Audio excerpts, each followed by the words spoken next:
picture this. It is 1955, Okay.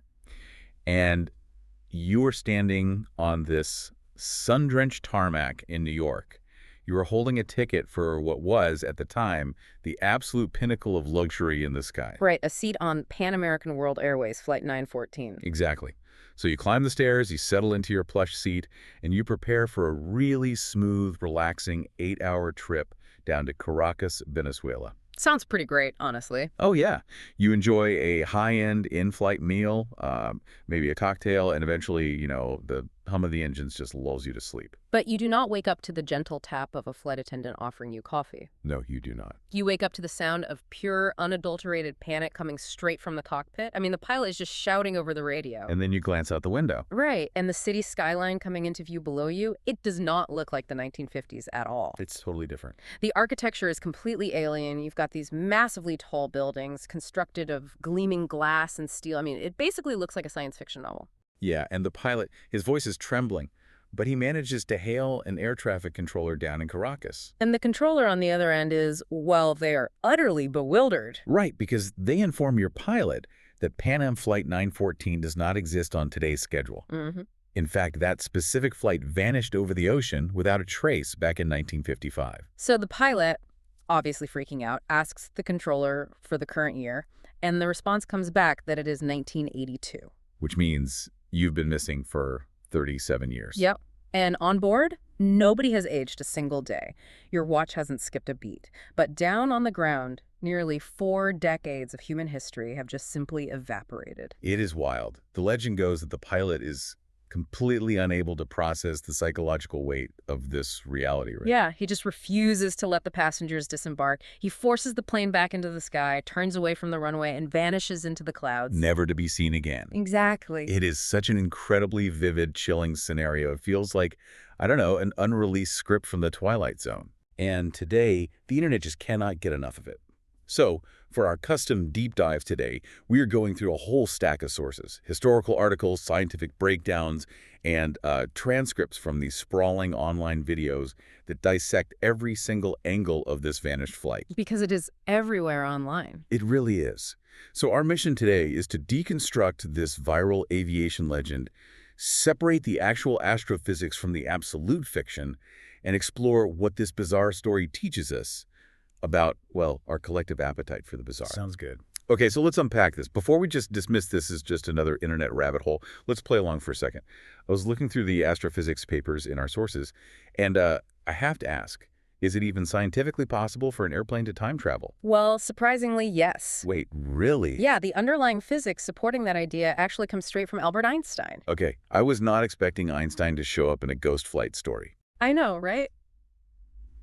But to understand why a commercial flight is technically a very weak time machine, we have to look at the theory of relativity and time dilation. Time dilation, great. Yeah. We naturally assume time is just this universal metronome ticking at the exact same rate for everyone, everywhere in the universe. But Einstein realized that is a complete illusion. Because the only absolute constant is the speed of light. Exactly. Because the speed of light cannot change, something else has to bend when objects move at really high velocities. And that something is time itself.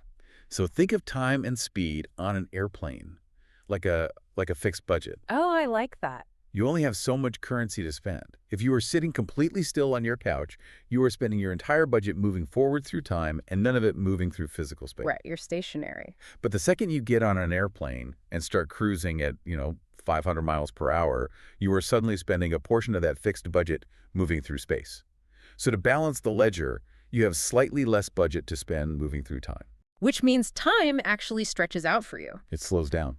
Yeah, that budget metaphor beautifully captures the mechanics of velocity. But relativity also factors in a second crucial element, which is gravity. Okay, how does gravity fit in? Well, mass fundamentally distorts the fabric of space-time. When you are standing on the surface of the Earth, the planet's massive gravitational pull is dragging on you. It's effectively anchoring you deeper into time. So gravity pulls time. Basically, yeah. But when an aircraft climbs to 35,000 feet, it is physically further away from the center of the Earth's mass. So that gravitational anchor weakens. So let me get this straight. Because you're moving incredibly fast, and you are further removed from the Earth's gravitational anchor, your biological clock and the watch on your wrist are ticking slightly faster relative to the people down on the ground. Exactly. You are effectively leaping into their future. That is just mind-blowing. It is, and the math proves it happens on every single flight. However, this is where the physics completely crush the Pan Am 914 myth. Right, the scale of it. Yeah, the scale.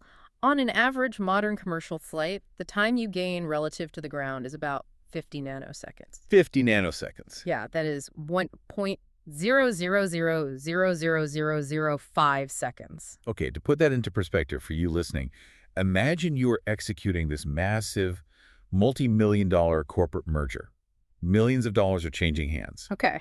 And at the very end of the deal, someone walks up to the boardroom table, scrapes a microscopic fraction of a copper penny onto the wood and says, "Here is your profit." That is a great way to look at it. I mean, it is technically real, scientifically verifiable profit. But it is utterly useless if you are trying to cover a massive deficit. To lose 37 years of time compared to the ground, Pan Am 914 wouldn't just need to cruise faster. It would have to travel orders of magnitude beyond the speed of light. Which our current models of physics dictate is completely impossible for any object possessing mass. I mean, the energy required would be infinite. Right, so physics rules it out. But, the sources do highlight one fascinating loophole where aviation time travel actually occurred on a much larger scale. Oh, the Hawaiian Airlines flight. Yes, though it relied on geography rather than astrophysics. Right, Hawaiian Airlines flight HA446. This is a brilliant real-world example.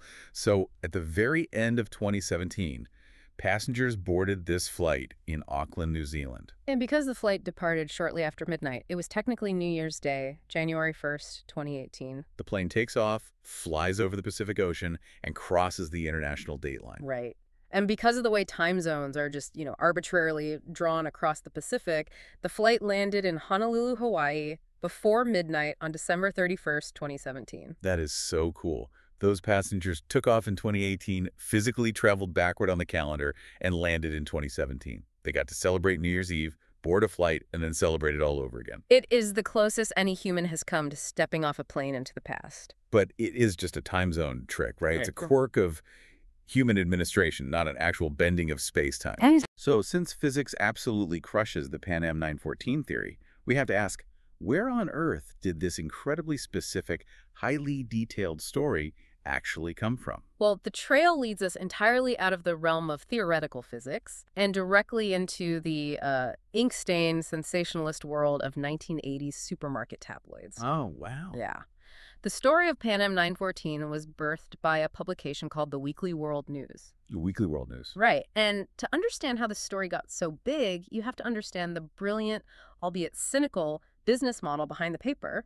It was founded in 1979 by Generoso Pope Jr. Now, Pope was already a formidable publishing magnate, right? He owned the National Enquirer. He did, and the Enquirer was a massive financial success. It was entirely focused on celebrity gossip, paparazzi photos, scandals, that sort of thing. It had a, let's say, highly questionable relationship with the truth. Very questionable, but it was still tethered to real public figures. Pope realized there was a ceiling to that market, and he wanted a supplemental tabloid to capture an even wider demographic. So he created the Weekly World News to operate completely untethered from reality. Exactly. It was an entirely different beast. It was printed on cheap black and white paper to keep production costs incredibly low, which meant the profit margins were outrageously high. But Pope didn't do it alone, right? No. The man who turned Pope's creation into a cultural empire was an editor named Eddie Clontz. Eddie Clontz. Looking at the sources, he had the perfect background for this kind of operation. He was a high school dropout who started his career as a low-level copy editor. Yeah, but he understood human attention and the mechanics of entertainment better than almost anyone in traditional publishing. When Clontz took over as lead editor, he completely abandoned any pretense of journalism. He realized readers did not need the stories to be verifiably true. They just needed them to be visceral and wildly entertaining. Right. Under his direction throughout the 1980s, the publication featured screaming headlines. I'm talking things like, alien endorses Bill Clinton for president. Or, volcano exposes the gate to hell. And the strategy was immensely successful. It pushed their circulation to over 1 million copies per issue.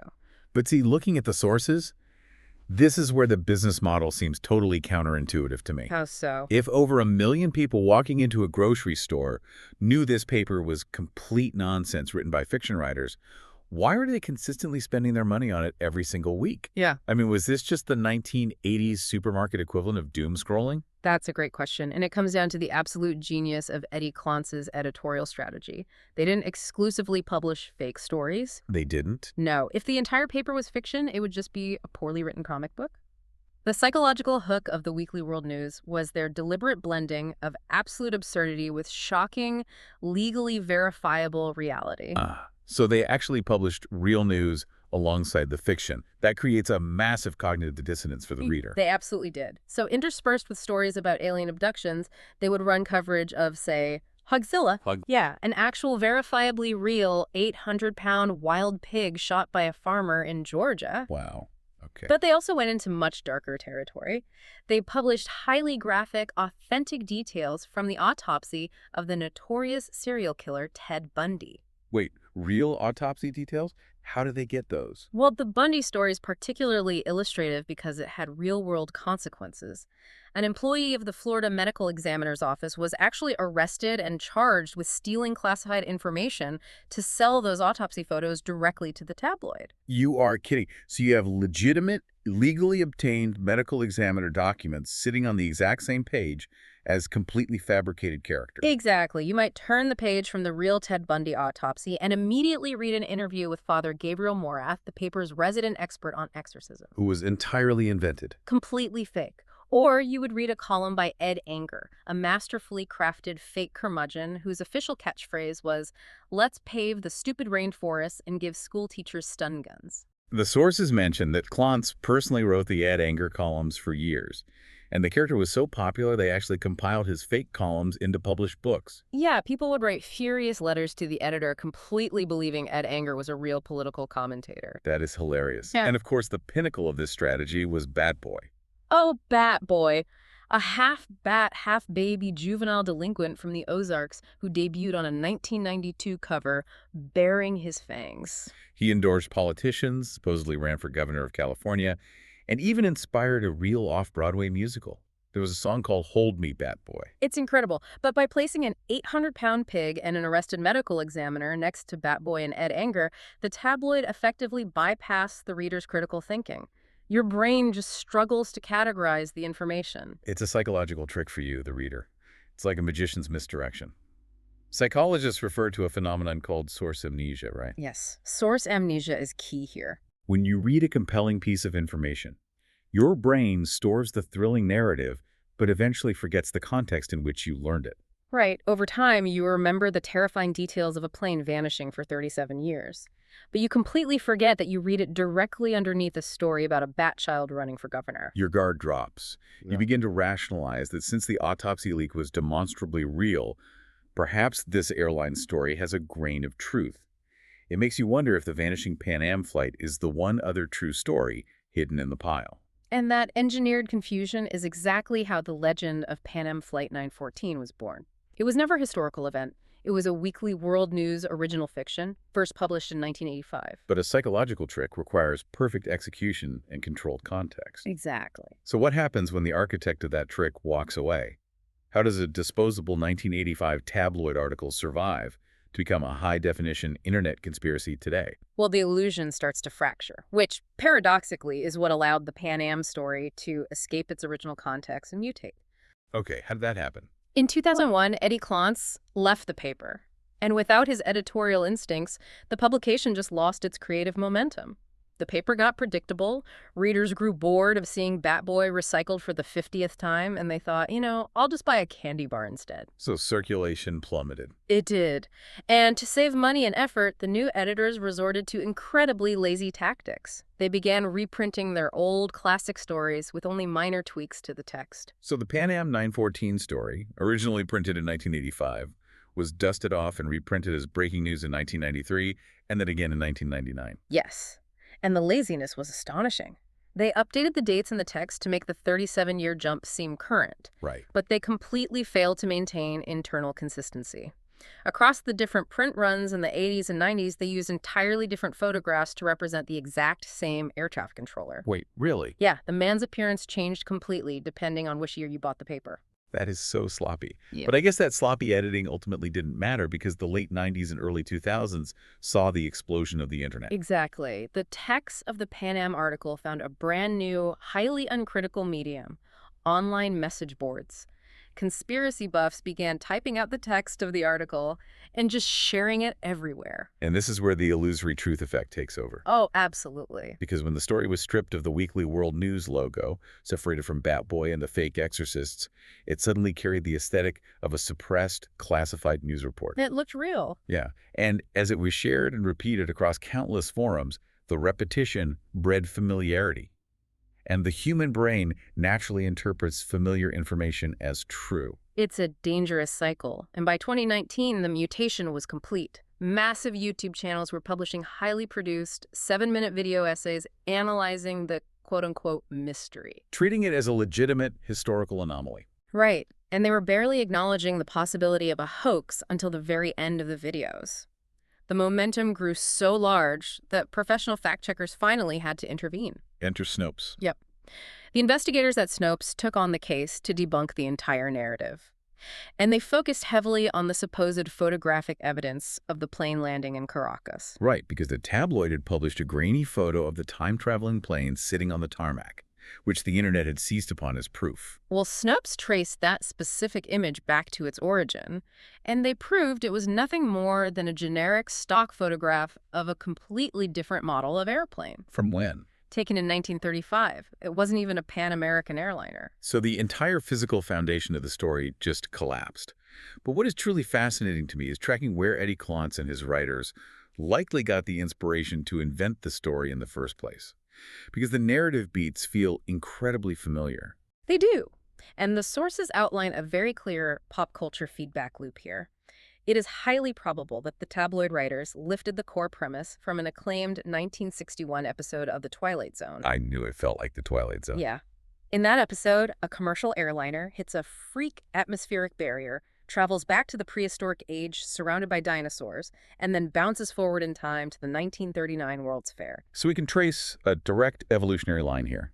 A 1960s sci-fi television script inspires a 1980s supermarket tabloid story, which gets lazily reprinted in the 90s, stripped of its context by internet forums in the 2000s, and eventually morphs into a massive YouTube conspiracy in the 2010s. And that evolutionary line continues today. Even though the Weekly World News officially ceased publishing its print edition in 2002, the narrative DNA of Pan Am 914 is still driving massive pop culture hits. Like what?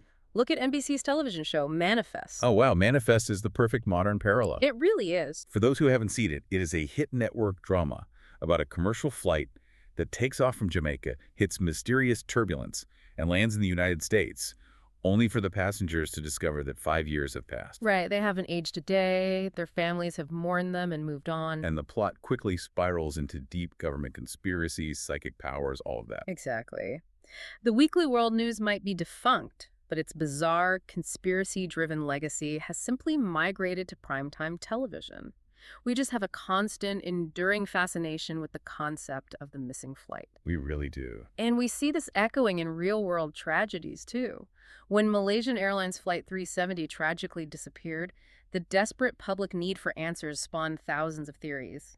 When there is a terrifying void of information, human imagination just rushes in to fill it. We want the world to be mysterious. So, what does this all mean for you today? We've tracked a mythical flight delay from a panicked Venezuelan tarmac through Einstein's complex theories of space-time and time dilation, straight into the chaotic black-and-white newsroom of a Florida tabloid. Quite the journey. Yeah.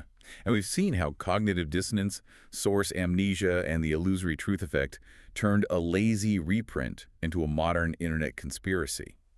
It reveals that long before algorithms or deepfakes existed, human beings were perfectly willing to ignore a debunked 1935 stock photo if the narrative attached to it was thrilling enough. It serves as a powerful reminder of how a compelling narrative can completely overwrite basic logic and verifiable physics in the public consciousness. Which leaves us with one final, deeply provocative thought to consider.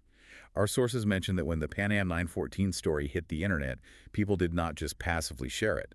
They took physical action. Yeah, this is the craziest part. Dedicated UFO researchers actually began combing through historical sighting logs from 1955 and 1982, desperately trying to find corroborating evidence of an alien abduction that matched the timeline. And other groups began mobilizing online campaigns, pointing fingers directly at the U.S. government, blaming Area 51 for kidnapping the plane. They were dedicating real-world time, energy, and resources to investigate a total fiction. Completely fabricated. And that is the thought we want to leave you with today. If a completely fabricated story, dreamt up by a guy sitting in a Florida office next to a mock-up of Bat Boy can, caused people decades later to sincerely comb through historical UFO logs and accuse military bases of a cover-up. At what point does a collective fiction become indistinguishable from a real historical movement? Exactly. If enough people believe a fake history and act on a fake history, do the consequences make it practically real? It is definitely something to mull over. It really is. So the next time you wake up on a flight, look out the window at the city below. Because the line between a boring routing error to Chicago and a 37-year jump to the future might just depend on who is telling the story.